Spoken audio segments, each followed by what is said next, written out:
Against my will, I am sent to bid you come in to dinner. There's a double meaning in that. And our fourth film is the first of the Kenneth Branagh adaptations I'm reviewing this week. This one is the famed Shakespearean comedy Much Ado About Nothing, starring Emma Thompson, Kate Beckinsale, Denzel Washington, Michael Keaton, and Keanu Reeves, starring, adapted, and directed by Kenneth Branagh. It has a Letterboxd score of 3.6 out of 5, an IMDb of 7.3 out of 10, a Rotten Tomatoes of 90% fresh, and a Metacritic of 80. As for accolades, it has one BAFTA nomination for Best Costume Design, and it was nominated for the Palme d'Or at the Cannes Film Festival. Alright, so, Much Ado About Nothing. I've seen bits and pieces of this a while ago. I think I remember seeing parts of this on Comedy Central at one point.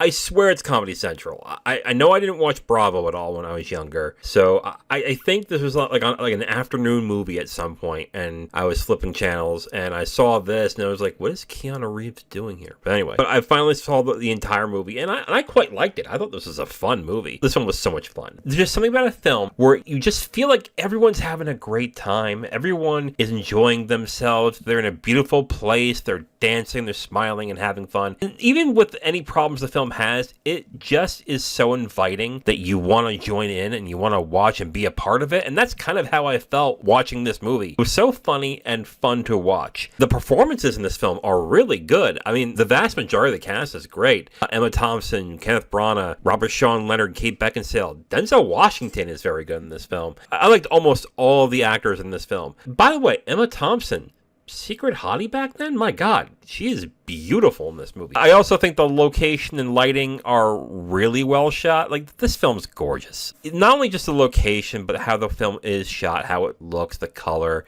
and everything. The way that the greens pop in this film is really nice. And the way that the villa that this place is set in looks really nice. I really like a lot of this film. I like the way the film looks. I like the mood of the film. It's just a film that you're just having a great time, and I really enjoyed it. There is a couple problems, though. First off, there is a pretty sharp come down when you come from all the courtships and the parties and everyone laughing and dancing and having a good time. And when the drama comes down, it just hits like a ton of bricks and it just doesn't feel right. Like, Jesus, where did this all come from? Wow. And I know there's supposed to be some drama in the film. I get it. I think the film specifically could have had a better easing into that drama. Whereas when I'm watching it and then the accusations start coming and flying, it's just like, wow, this is going in a direction really quickly. I haven't seen the play, so bear that in mind. It just feels like a lot was cut out of the film. Even though I do appreciate this is not a 2+ hour film, because the rest of them have been. The next one I'm doing tomorrow is going to be even longer, so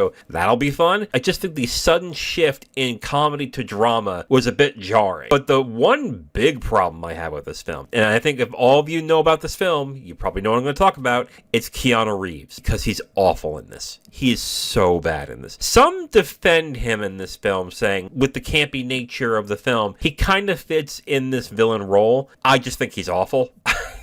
Seriously, he is on a different tempo, on a different kind of wavelength than everybody else is in this movie. It just feels incredibly off. Like, I get he's supposed to be the angry one, and it's obvious that he is supposed to be the angry one in this film. Anytime he comes on, it's like a wet fart. It's just like, Jesus Christ, you're here? What are you doing? Like, it's an instant mood killer. It's one of those people where when they come, everyone's like, oh, God. Oh, he's here? Shit. That's what Keanu Reeves feels like in this film. And yes, he provides the drama that happens later on, but he just doesn't feel right with the rest of the film. Hell, Michael Keaton's in this film. He's good, but he plays a wildly different character than everybody else. He fits in the tempo of the film, and Reeves just makes these decisions that just do not work on his character. And it really hurts the movie at certain points because they have to focus on him and his character to get the plot moving on the dramatic side, and it just doesn't work. And it doesn't work because his performance is so bad. It's a pretty harsh criticism I have of the film, but it doesn't really throw out all the good that the film has. I really enjoy this film. I had a lot of fun. I was laughing. I love the romance, love the humor, love the overall vibe of the film, how happy and bright and sunny it is. I was in it. I love this film. This was so good. Now, in every episode of Watch Rate Heart, and I only give you my opinions of the film I'm watching, I also give you the opinions of the Letterboxd community. And this one is from Michael Ashton. Michael gives it 4 stars out of 5, and Michael says, everyone is incredible in this movie.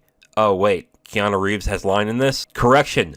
Almost everybody is incredible in this movie. Yes. Again, there are some people on Letterboxd and some critics as well who say that actually Keanu Reeves gives a good performance in this film because he is supposed to be this corny and this campy, and I just don't buy it at all. He literally brings the film down whenever he's on there, and not because he's the villain, it's just because he's not on the level as anybody else is in this film. He's so bad. And this next review is from Bowen. Bowen gives it 5 stars out of 5 with a heart, and Bowen says, "This is still the best Shakespeare film adaptation I've ever seen, and it's not even a contest." Man, could it be? Trying to think of other film adaptations of Shakespeare that I've seen. The Zeffirelli version of Romeo and Juliet's really good, but I really like this one. I don't know if it's the best one. This next review is from Francis Haha. Francis gives it 4 stars out of 5 with a heart, and Francis says, "The budget for grapes in this movie had to have been astronomical."